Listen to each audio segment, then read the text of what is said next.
الحمدللہ عز و جل جمعہ کا دن ہے اور اللہ کی رحمت سے ہم ایک بار پھر جامع مسجد فیضان غوث اعظم میں شام موجود ہیں۔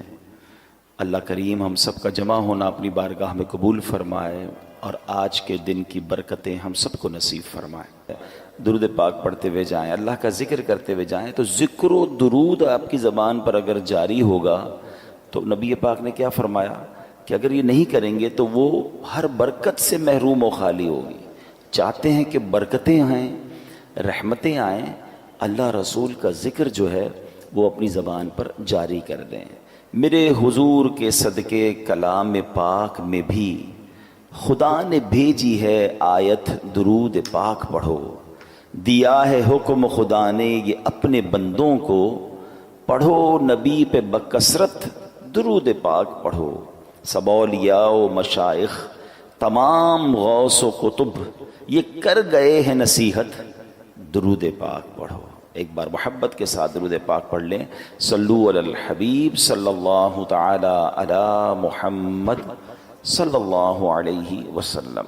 ہر جمعے ایک اور حدیث پاک بھی کوشش کرتا ہوں بیان کروں تاکہ مزید یاد دہانی ہو جائے، مزید درود پاک پڑھنے کا شوق بڑھے کہ اللہ کے نبی علیہ الصلوۃ والسلام فرماتے ہیں، جس کا مضمون ہے کہ جو کوئی شخص جمعہ کے دن 200 بار درود پاک پڑھے اس کے 200 برس کے گناہ معاف کر دیے جاتے ہیں۔ ایٹ لیسٹ جمعے کو تو ہمیں کثرت سے درود پاک پڑھنا چاہیے۔ ایک بار پھر محبت کے ساتھ درود پاک، صلو علی الحبیب صلی اللہ تعالی علی محمد صلی اللہ علیہ وسلم۔ کوشش کرتے ہیں ہم جمعے کو جب یہاں بیان کی سعادت ملتی ہے تو ہم قرآن پاک کی کچھ آیتوں کی تلاوت کرتے ہیں، اس کا ترجمہ سنتے ہیں اور اس سے جو میسج ملتا ہے، جو پیغام ملتا ہے وہ سیکھنے کی کوشش کرتے ہیں۔ اللہ کریم قرآن مجید فرقان حمید میں ارشاد فرماتا ہے، پہلا پارہ ہے، سورہ بقرہ ہے اور آیت نمبر ہے 62۔ ارشاد ہوتا ہے، بسم اللہ الرحمن الرحیم، ان الذین آمنوا والذین ہادوا والنصارى والصابئین من آمن باللہ والیوم الآخر وعمل صالحا فلہم اجرہم عند ربہم ولا خوف علیہم ولا ہم یحزنون۔ اب اس آیت کا ترجمہ کیا ہے؟ آیت کا ترجمہ یہ ہے، ترجمہ قرآن، آسان ترجمہ قرآن، کنز العرفان۔ بے شک ایمان والوں نیز یہودیوں اور عیسائیوں اور ستاروں کی پوجا کرنے والوں میں سے جو بھی سچے دل سے اللہ پر اور آخرت کے دن پر ایمان لے آئیں اور نیک کام کریں تو ان کا ثواب ان کے رب کے پاس ہے، ان پر نہ کوئی خوف ہوگا اور نہ وہ غمگین ہوں گے۔ اب یہ بڑا خوبصورت یوں سمجھیے ایک سینیریو تھا، ایک زبردست یوں سمجھیے اس کے پیچھے پس منظر ہے۔ واقعہ ہے ایک ایسے صحابی کا جو تمام صحابہ میں سب سے لمبی عمر جن کو ملی، اور وہ صحابی ہیں حضرت سلمان فارسی رضی اللہ تعالیٰ۔ یہ سب باتیں ہمیں پتہ ہونی چاہیے۔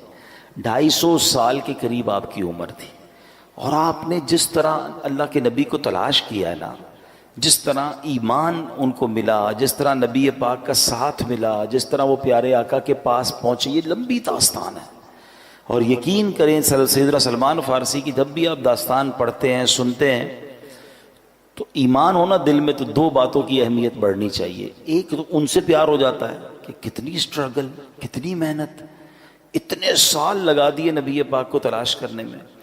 دوسرے نمبر پر ایمان کی اہمیت ہے کہ ایمان کی تلاش میں انہوں نے کدھر کدھر سفر کیا۔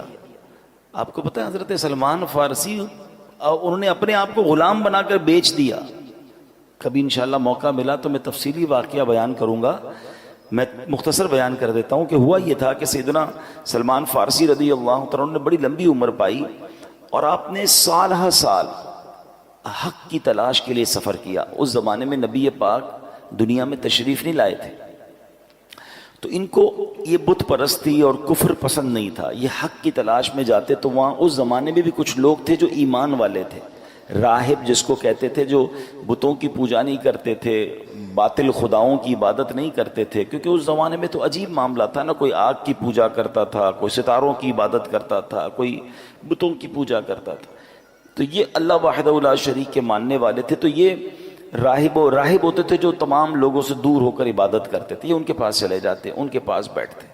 جب اس کے انتقال کا وقت قریب آتا کہتے اب بتاؤ کس کے پاس جاؤں، وہ کسی اور راہب کے پاس بھیج دیتے. ان کے انتقال کا وقت آتا وہ کسی اور راہب کے پاس بھیج دیتے.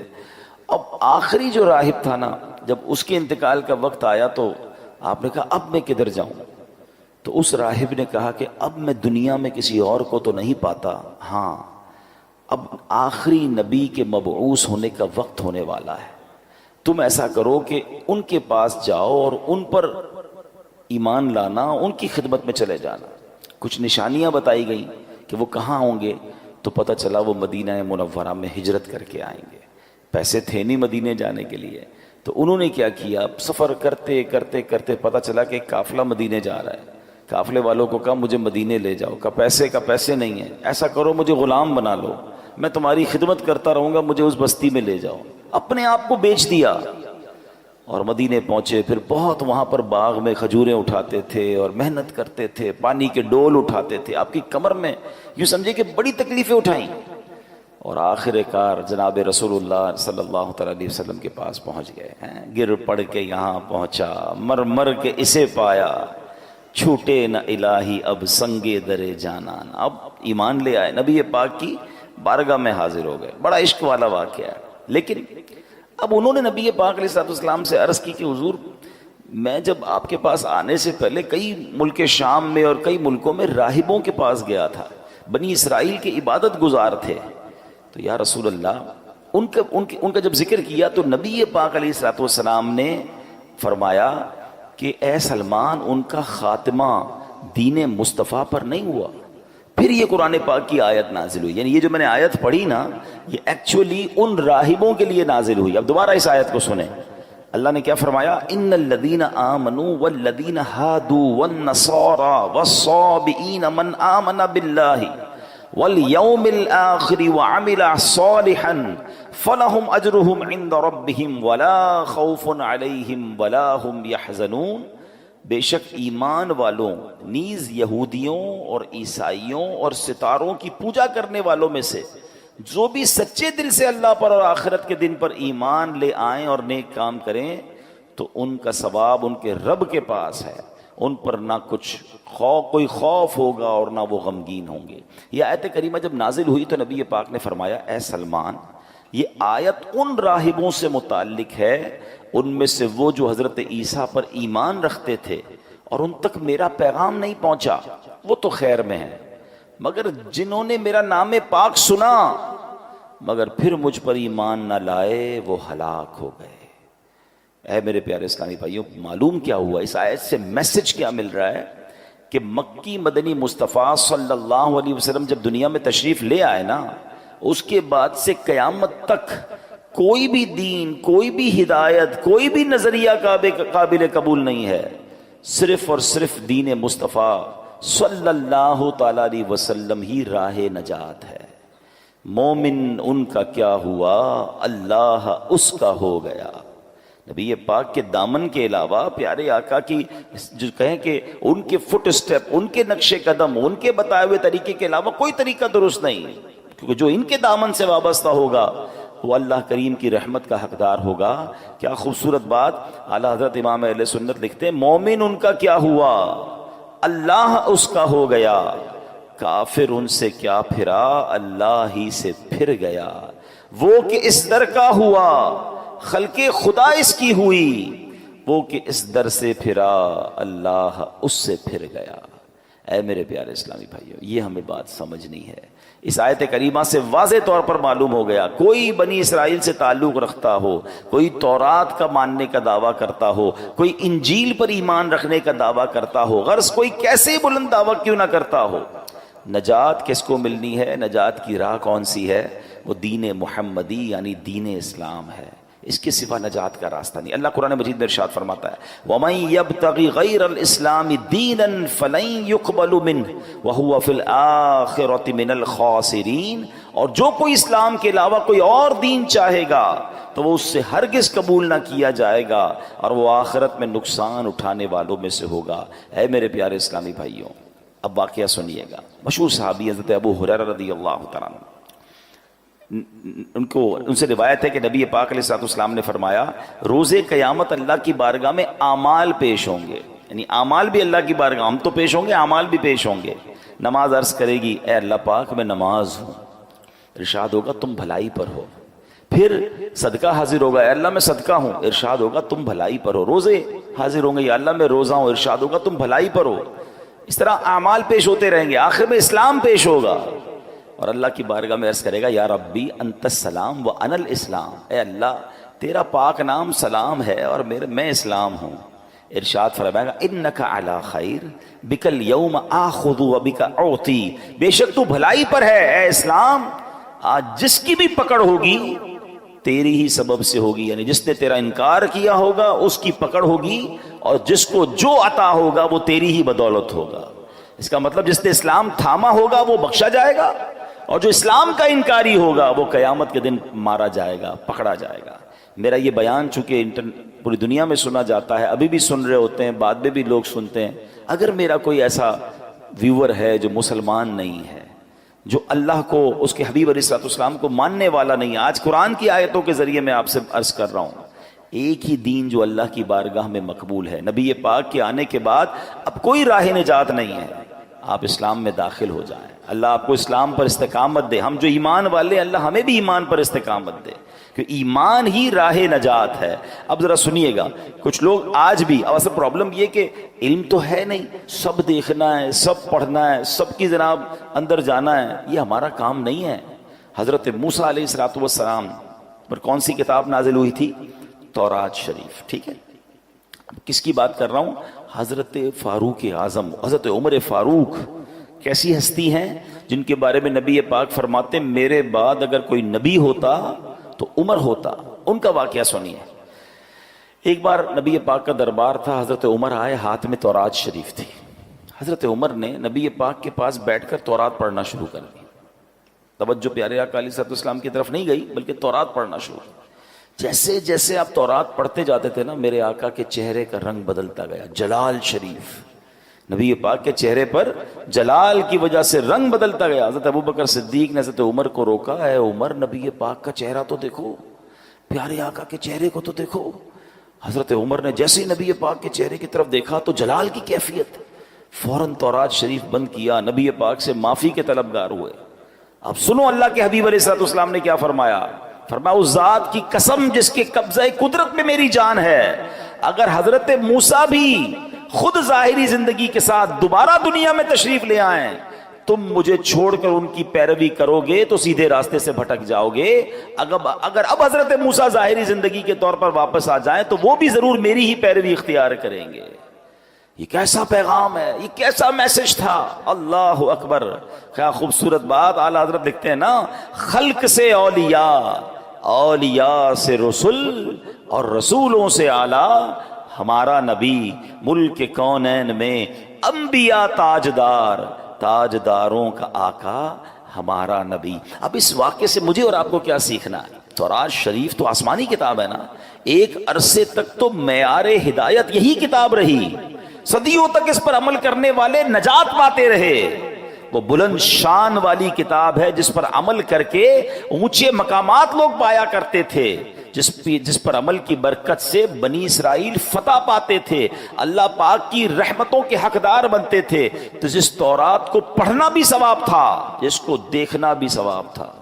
مگر جب نبی پاک تشریف لے آئے، محبوب ذیشان صلی اللہ تعالی علیہ وسلم تشریف لے آئے، پھر کیا ہوا؟ آپ نے اعلان نبوت فرما دیا. اب تورات راہ نجات نہ رہی، اس پر عمل منسوخ ہو گیا. اب غور کریں، جب پچھلی آسمانی کتابوں کے بارے میں یہ اصول ہے، یہ حکم ہے، تو اب جو نئے نئے فتنے اٹھ رہے ہیں، نئے نئے طریقے ایجاد ہو رہے ہیں، نئے نئے فارمولے لوگ لے کر آ رہے ہیں، ذرا غور کیجئے وہ کیسے راہ نجات ہو سکتے ہیں، وہ کیسے ہدایت کے راستے ہو سکتے ہیں. آج لوگ کہتے ہیں میں سب کو سنتا ہوں، میں ذرا غیر مسلموں کے بھی کلپس دیکھ لیتا ہوں، میں ذرا بد مذہبوں کی باتیں بھی سنتا ہوں، میں ان کے دلائل بھی پڑھتا ہوں، اپنا قرآن پڑھا نہیں ہے، اپنے دین کے بارے میں کچھ پتا نہیں ہے، اور ان لوگوں کی باتیں سننی ہے۔ مجھے بتاؤ ہم سے کتنا زیادہ حضرت عمر کا علم ہوگا؟ حضرت عمر کو تورات پڑھنے سے نبی پاک نے روک دیا، جو کہ آسمانی کتاب ہے، اور ہم جناب جن کے پاس علم نام کی کوئی چیز نہیں، اپنے دین کے بارے میں مضبوطی نہیں، اور غیر مسلموں کی باتیں سنیں گے، بد مذہبوں کی باتیں۔ کوئی بات دل میں بیٹھ گئی تو ایک بات یاد رکھیے گا، یہ ضرور اللہ کا مجھ پر اور آپ پر احسان ہے کہ ہمیں بن مانگے ایمان دیا ہے، ہم نے اسٹرگل نہیں کی۔ حضرت سلمان فارسی کو دیکھو یار، میں نے آپ کو بہت شارٹ میں واقعہ سنا، اب میں واقعہ پورا سناؤں رونے لگ جاؤ گے، کہ اس اللہ کے بندے نے ایمان حاصل کرنے کے لیے، نبی پاک کو تلاش کرنے کے لیے کیا کیا کیا، اپنا آپ بیچ دیا۔ میں نے اور آپ نے کیا کیا؟ ہم تو پیدا ہی مسلمان گھرانے میں ہوئے، بغیر مانگے۔ اللہ نے کتنی بڑی مہربانی کی، پیدا ہوتے ہی سب سے پہلی آواز کیا سنی ہمارے کانوں نے؟ اللہ اکبر، اللہ اکبر۔ میرے ماں باپ مسلمان، میرے گھر میں اسلام۔ اللہ، کبھی سوچو اگر میں اور آپ کسی اور غیر مسلم خاندان میں پیدا ہو جاتے تو کدھر جاتے؟ کیا نہیں ہو سکتے تھے؟ کیا آج دنیا میں عیسائیوں کے بچے پیدا نہیں ہوتے؟ غیر مسلموں کے گھر میں بچے پیدا نہیں ہوتے؟ مجھے کیوں مسلمان گھرانے میں اللہ نے پیدا کیا بن مانگے؟ یہ کتنا بڑا اللہ کا احسان ہے۔ اچھا پھر ایک اور احسان، چلیں ایمان والا بنایا، اللہ کی بڑی مہربانی، اللہ تیرا شکر، مگر مجھے حضرت موسیٰ کا امتی بھی تو بنا سکتا تھا، حضرت عیسیٰ کا امتی بھی تو بنا سکتا تھا، اس زمانے میں بھی تو لوگ پیدا ہوئے تھے، یہ میں آخری نبی علیہ الصلوۃ والسلام کی امت میں پیدا ہو گیا، یہ کتنی بڑی مہربانی ہے۔ میں خدا کی قسم صحیح بتاؤں نا، صرف میں اور آپ ساری زندگی اسی بات کا شکر ادا کرتے جائیں تو زندگی ختم ہو جائے، شکر ادا نہیں ہو سکتا۔ کتنا بڑا مجھ پر احسان کر دیا، میری خوش قسمتی میں تیرا امتی، امتی تیری قسمت پہ لاکھوں سلام۔ یہ اللہ نے ہم پر مہربانی کی نا۔ لیکن اب ایک بات آپ سمجھ جائیے، ایمان والے تو بن گئے، مسلمان گھرانے میں پیدا تو ہو گئے، but we have no guarantee کہ ہم مسلمان ہی مریں گے۔ ہاں، ایمان بندہ قبول بھی کر سکتا ہے، اور بد قسمتی سے بدبختی غالب آ جائے تو اس کا ایمان اس سے چھن بھی سکتا ہے۔ ایمان کی فکر کرنی ہے، ایمان کی حفاظت کی دعائیں کرنی ہیں۔ پوری دنیا میں آج کہا جاتا ہے کہ سب سے زیادہ جو موسٹ گروئنگ ریلیجن ہے نا، سب سے زیادہ پھیلنے والا مذہب اسلام ہے، بہت اچھی بات ہے، مگر مسلمان بھی غیر مسلم ہوتے ہیں، اس کی بھی ہمیں فکر کرنی ہے، دعائیں کرنی ہیں۔ تو یہ کیسے ہو سکتا ہے؟ جب آپ سب کی سنیں گے، آپ غیر مسلموں کو بھی سنیں گے، آپ بد مذہبوں کو بھی سنیں گے، آپ ان سے دوستیاں لگائیں گے، کیا پتہ ان کی کون سی بات۔ اب تو سنا ہے، پتہ نہیں، میں مذہبوں کے نام نہیں لیتا، مگر مختلف تہواروں میں مسلمانوں کے بچے جا رہے ہیں، آپس میں تحفے دیے جاتے ہیں۔ بھئی تحفہ کیوں آیا؟ تو فلاں مذہب والوں کی عید ہے، فلاں مذہب والوں کا تہوار ہے۔ ہم مسلمان کلمہ پڑھنے والے، جو بندہ میرے رب کو نہ مانے، میرے نبی کو نہ مانے، میں ان کے تہواروں میں کیسے شرکت کر سکتا ہوں؟ اپنے ایمان کو مضبوط رکھو، ورنہ یہی ایمان کے ضائع ہونے کا سبب ہے۔ میں آخر میں بتاؤں گا، علماء نے کچھ اسباب بھی لکھے ہیں جس کی وجہ سے ایمان ضائع ہو سکتا ہے، مگر ایمان کتنی بڑی نعمت ہے، اللہ اکبر۔ ایک بزرگ ہیں حضرت ابراہیم آجری رحمت اللہ تعالی علیہ، ایک دن آپ تندور جلا رہے تھے، اتنے میں بنی اسرائیل سے تعلق رکھنے والا ایک غیر مسلم وہاں آ گیا، آپ نے اسے اسلام کی دعوت دیتے ہوئے فرمایا اسلم فلا تدخل النار، یعنی مسلمان ہو جا، جہنم کی آگ سے بچ جائے گا۔ دعوت دینے کا انداز دیکھیں، میں نے بھی ابھی تھوڑی دیر پہلے دعوت دی تھی، دوبارہ دعوت دیتا ہوں، اسی الفاظ کے ساتھ دعوت دیتا ہوں۔ بھائیوں جو غیر مسلم ہیں، مجھے لائیو سن رہے ہیں یا بعد میں ویڈیو میں سنیں، آ جاؤ، ایمان لے آؤ، انشاءاللہ جہنم کی آگ سے بچ جاؤ گے۔ وہ غیر مسلم کیا کہتا ہے کہ جہنم کی آگ کے معاملے میں تو آپ اور میں برابر ہیں، کیونکہ اس نے کچھ قرآن پڑھا ہوا تھا، قرآن کی ایک آیت ہے، اس نے کہا کہ آپ ہی کی کتاب قرآن پاک میں ہے وَإِن مِّنكُمْ إِلَّا وَارِدُوهَا، اللہ قرآن میں فرماتا ہے تم میں سے ہر ایک دوزخ پر سے گزرنے والا ہے۔ تو پتہ چلا جہنم میں تو آپ بھی جائیں گے، میں بھی جاؤں گا، ہم دونوں ہی برابر ہیں، آپ کہتے ہو جہنم سے بچ جاؤ گے۔ اچھا، اب یہ آیت کس چیز کے لیے ہے؟ اس آیت کا مطلب یہ ہے کہ پل صراط ہے نا، وہ تلوار سے زیادہ تیز ہے، بال سے زیادہ باریک ہے، اور وہ جہنم کے اوپر بنا ہوا ہے۔ ہر بندہ گزرے گا، مسلمان بھی گزرے گا، غیر مسلم بھی گزرے گا، انشاءاللہ ایمان والا خیر سے گزر جائے گا، کافر کٹ کے جہنم میں گر جائے گا۔ فرق یہ ہے، گزرنا تو ہے۔ اب ان بزرگ نے کبھی آیت سنی نا، اللہ والے تھے، ایمان والے تھے، انہوں نے کہا اچھا ایسا کرو ذرا اپنی چادر دو، اس کی چادر لی اور اپنی چادر اتاری، دونوں چادر لپیٹی، گھر میں ایک تندور تھا، آگ جل رہی تھی، آپ نے وہ چادر اس میں دونوں ڈال دی، تھوڑی دیر بعد خود تندور کے اندر اترے اور چادر باہر نکالی، دونوں چادریں لپٹی ہوئی تھیں، غیر مسلم کی چادر جل کر راکھ ہو گئی، ان کی چادر ویسی سلامت، خود تندور میں اترے واپس آئے، آگ نے اثر نہیں کیا۔ کہ یہ فرق ہے، آگ میں غیر ایمان مسلمان بھی جائے گا، ایمان والا بھی جائے گا، انشاءاللہ جہنم کی آگ ایمان والے کو کچھ نہیں کہے گی۔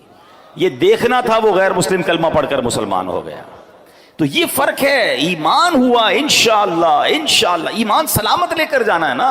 اچھا یہی بات اللہ نے قرآن میں فرمائی، ٹرائی ٹو انڈرسٹینڈ۔ جب ہم اس طرح کی باتیں کرتے ہیں نا تو لوگ کہتے ہیں یار یہ پتہ نہیں کیسے کہہ رہے ہیں ایمان جا سکتا ہے، اللہ نے مسلمان بنا دیا اب تو گارنٹی ایمان والے ہو گئے۔ نہیں، اللہ کے نبی کی دعائیں ہیں، پیارے آقا دعا کیا کرتے، یا مقلب القلوب ثبت قلبی علی دینک۔ کیا مطلب ہوا اس کا؟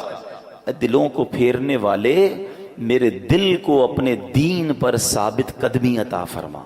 کون دعا کر رہا ہے؟ جس کے صدقے ایمان ملا ہے۔ پڑھتے ہو نا نعت میں شعر، تیرے صدقے میں آقا سارے جہاں کو دین ملا، وہ دعا کر رہے ہیں ہماری تربیت کے لیے کہ دل بدلتا ہے۔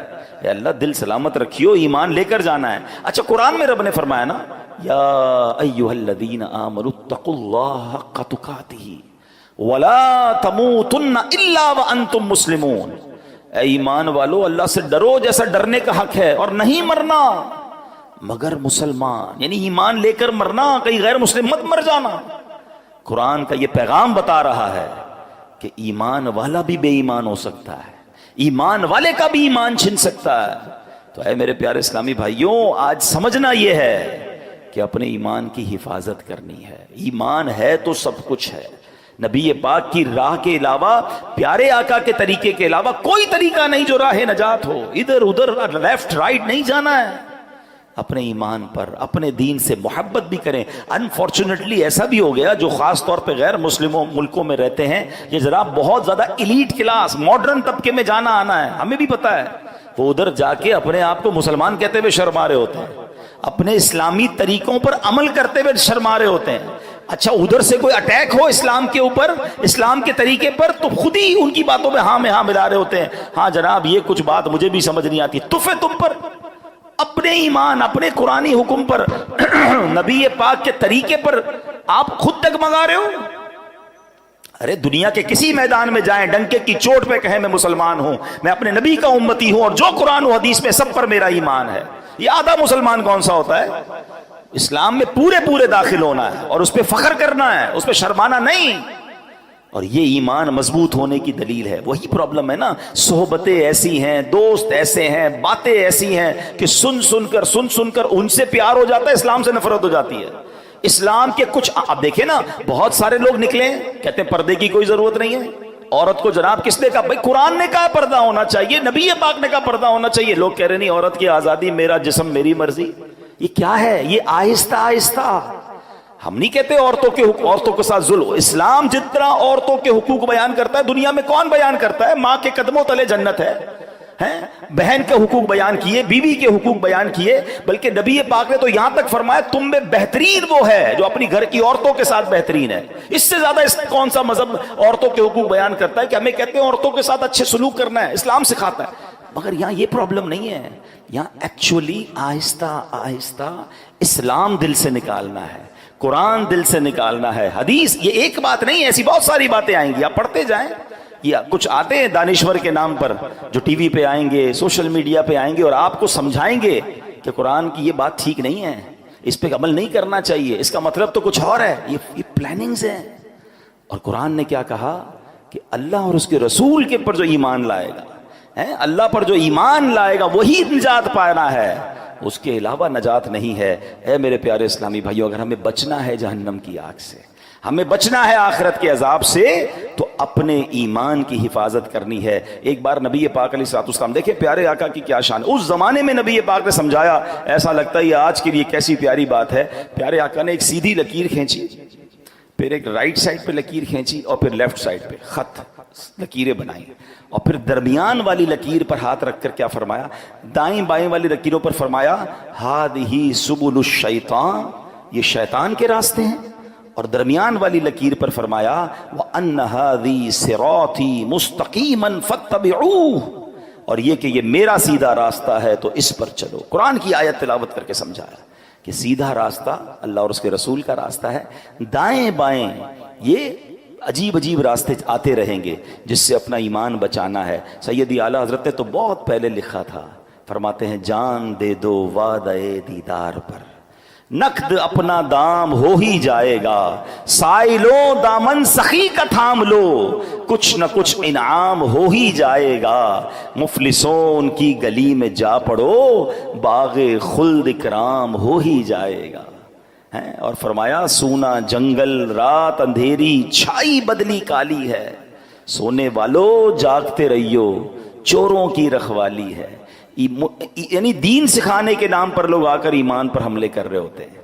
اللہ کرے کہ یہ بات ہمیں سمجھ آ جائے اور ہم اپنے دین سے بے پناہ محبت کرنے والے بن جائیں۔ میں انشاءاللہ آج آپ کو کچھ وظائف بھی بتا کر جاؤں گا، مگر ایک بڑا دل خراش واقعہ جس سے یہ احساس ہوگا کہ ایمان کیسے شیطان چھین لیتا ہے۔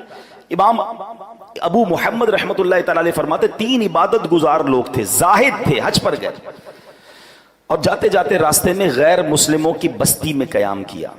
اب ان تینوں میں سے ایک کی نظر ایک غیر مسلم لڑکی پر پڑی جو بڑی خوبصورت تھی، اس کی طرف اس کا دل مائل ہو گیا۔ پہلے کے زمانے میں قافلے اونٹوں پر گھوڑوں پر بہت لمبا سفر ہوتا تھا، اب صبح ہوئی تو سفر کا وقت ہے، اس نے کہا دونوں کو اگر تم جاؤ میں ذرا پیچھے آتا ہوں۔ وہ دونوں تو حج پہ روانہ ہو گئے، یہ بندہ اسی بستی میں رک گیا، اس عورت کی طرف اس کا دل آ گیا، عورت سے اس نے بات کی کہ میں تم سے شادی کرنا چاہتا ہوں۔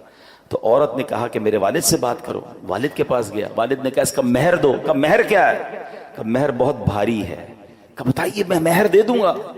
کہا مہر یہ ہے کہ تم غیر مسلم ہو جاؤ، تم اسلام چھوڑ دو۔ اس بدبخت نے اس لڑکی کے عشق کے چکر میں اپنا دین چھوڑ دیا، جو عبادت گزار تھا، حج کو جا رہا تھا۔ ٹرائی ٹو انڈرسٹینڈ کدھر جا کر ایمان گیا اس کا۔ حج کے راستے میں شیطان نے ایسا حملہ کیا کہ وہ غیر مسلم ہو گیا۔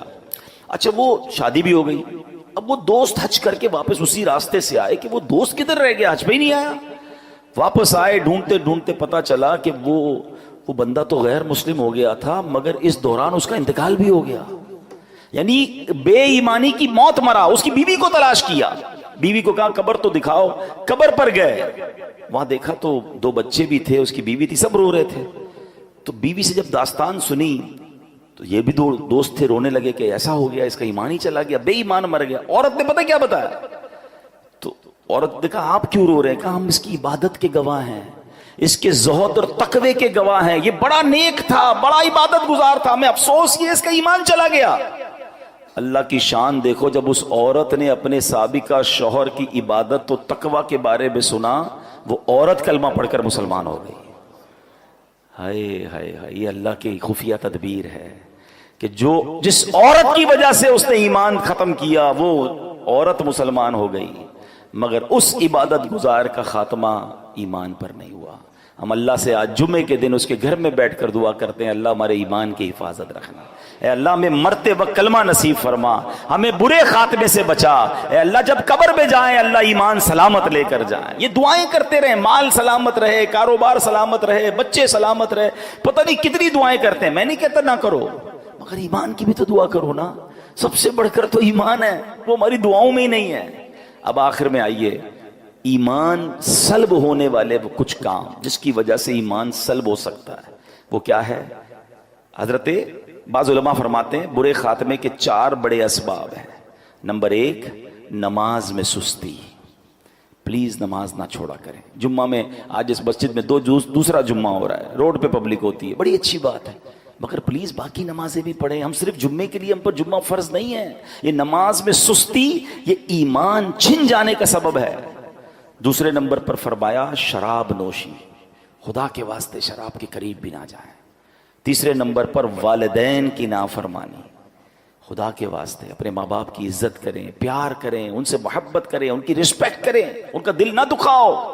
ماں باپ ناراض تو رب ناراض، ماں باپ راضی تو رب راضی۔ اور چوتھے نمبر پر علماء نے فرمایا مسلمانوں کو تکلیف دینا. کچھ لوگوں کی بڑی عجیب عادت ہوتی ہے, آلویز تکلیف ہی دیتے ہوتے ہیں, طنز کریں گے, گالیاں دیں گے, جھگڑا کریں گے, پڑوس میں ہے تو پڑوسی کو تکلیف, رشتہ دار میں ہے تو رشتہ داروں کو تکلیف, کاروبار کریں تو کاروباریوں کو تکلیف, جدھر جائیں ٹینشن. نہ کرو ایسا. یہ حقوق العباد کا معاملہ, ایک تو اس کے گناہوں کا انبار آپ پر لگ رہا ہے, دوسرا اللہ نہ کرے ایمان ہی ختم نہ چلا جائے ہمارے ہاتھ سے. امیر اہل سنت نے کچھ اور اسباب بھی لکھے, چغلی کھانا اور اسی طرح حسد کرنا, بد نگاہی بھی برے خاتمے کا سبب ہے, فرض ہونے کے باوجود حج نہ کرنا. یہ تو نبی پاک کی حدیث ہے نا کہ جو استطاعت کے باوجود حج نہ کرے. حدیث کا خلاصہ ہے مجھے کوئی پرواہ نہیں وہ یہودی ہو کر مرے یا نصرانی ہو کر مرے. کون کہہ رہا ہے؟ اللہ کے نبی فرما رہے ہیں. حج فرض ہے پھر بھی حج نہیں کرتے. بس یار ذرا وہ بچی کی شادی کر لوں, ذرا گھر بنا لوں, ذرا کاروبار سیٹ کر لوں. خدا کے واسطے اگر آج مجھے کوئی ایسا میرا بھائی سن رہا ہے, میری کوئی ایسی بہن سن رہی ہے, لائیو سن رہے ہیں, اگر حج فرض ہے ابھی بھی دن ہے, فارم جمع ہو جائے گا. ابھی بھی جناب کسی گروپ والے سے رابطہ کریں, آپ کا فارم ہو جائے گا. فرض ادا کریں, حج فرض پورا کیے بغیر مر نہ جائیں. زندگی میں ایک ہی بار تو حج فرض ہے. اگر پیسے ہیں, استطاعت ہے, جو اس کی تفصیل ہے تو حج کر لیں. اور اب آخر میں آئیے میں آپ کو کچھ وظائف بھی بتاتا ہوں جو علماء نے لکھے کہ جو ایمان کی سلامتی کا, انشاءاللہ ایمان کی سلامتی کا سبب بنیں گے. اور وہ کیا ہیں؟ ایمان پر خاتمے کے 3 اوراد روزانہ 41 بار. یہ اعلیٰ حضرت امام اہل سنت نے ماشاءاللہ, کوئی شخص حاضر ہوا کہ حضور میرے ایمان پر خاتمے کی دعا کر دیں, تو آپ نے دعا بھی فرمائی اور ارشاد فرمایا 3 وظائف دیے. 41 ٹائم روزانہ صبح کو یا حیو یا قیوم لا الہ الا انت, اول آخر درود شریف, اور 41 ٹائم. ایک بار مل کر پڑھ لیں, یا حیو یا قیوم لا الہ الا انت. سوتے وقت اپنے سب اورات کے بعد جب سارے آپ ورد پڑھ لیں, وظائف پڑھ لیں, سورہ کافرون پڑھ لیا کریں, اور انشاءاللہ اس کے بعد کوئی گفتگو نہ کریں. سورہ کافرون کی تلاوت کر لیں, انشاءاللہ اس کا خاتمہ ایمان پر ہوگا انشاءاللہ.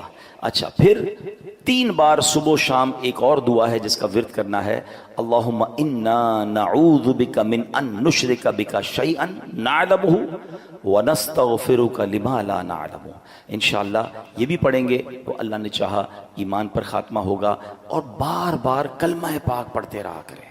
بڑا پرابلم ہے جناب, مرتے وقت سب کی تمنا ہے کہ اللہ مرتے وقت زبان پر کلمہ جاری ہو, مگر پورا مہینہ گزر جاتا ہے کلمہ نہیں پڑھتے. بھائی زبان کلمے کی عادی ہوگی تو مرتے وقت کلمہ نصیب ہوگا نا. تو میں بھی نیت کروں, آپ بھی نیت کریں, کم از کم روز کی ایک تسبیح لا الہ الا اللہ محمد الرسول اللہ. افضل الذکر کہا گیا, سب سے افضل ذکر نبی پاک نے پتہ ہے کیا فرمایا؟ افضل الذکر لا الہ الا اللہ. تو پورا کلمہ پڑھتے رہا کریں. اللہ مجھے بھی عمل کی توفیق عطا فرمائے, آپ کو بھی نصیب فرمائے.